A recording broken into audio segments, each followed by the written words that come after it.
So Florida still needs a chief financial officer, but the governor still hasn't tapped a replacement. The clock has been running since November when the former CFO announced his resignation to run for Congress. But now he's pushing for a new one to fill his empty seat as soon as possible.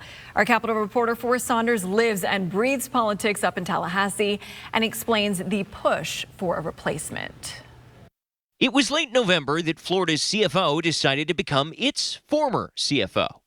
With this letter, Jimmy Patronis resigned from his post as chief financial officer to run for Congress April 1st. He's since won the 1st district and now serving in D.C. Without a CFO in place, who in the hell is doing the business of the people? But over the weekend, Patronis told former Congressman Matt Gaetz it was past time for the governor to appoint a CFO replacement. And I'm sure he's going to do some good vetting to get somebody there.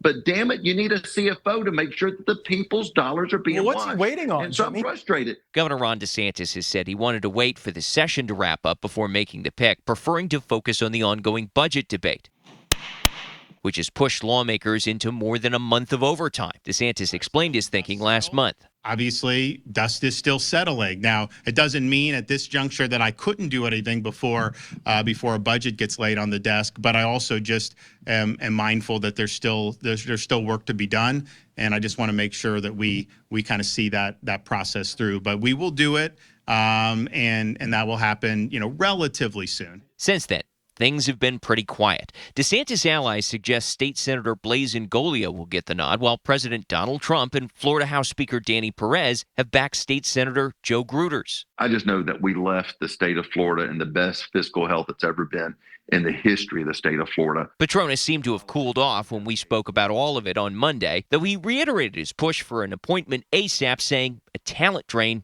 is underway. And so I get worried, employees, once they do not have an elected, appointed a leader in place, they start to go find jobs at their place. The staff starts to look towards retirement.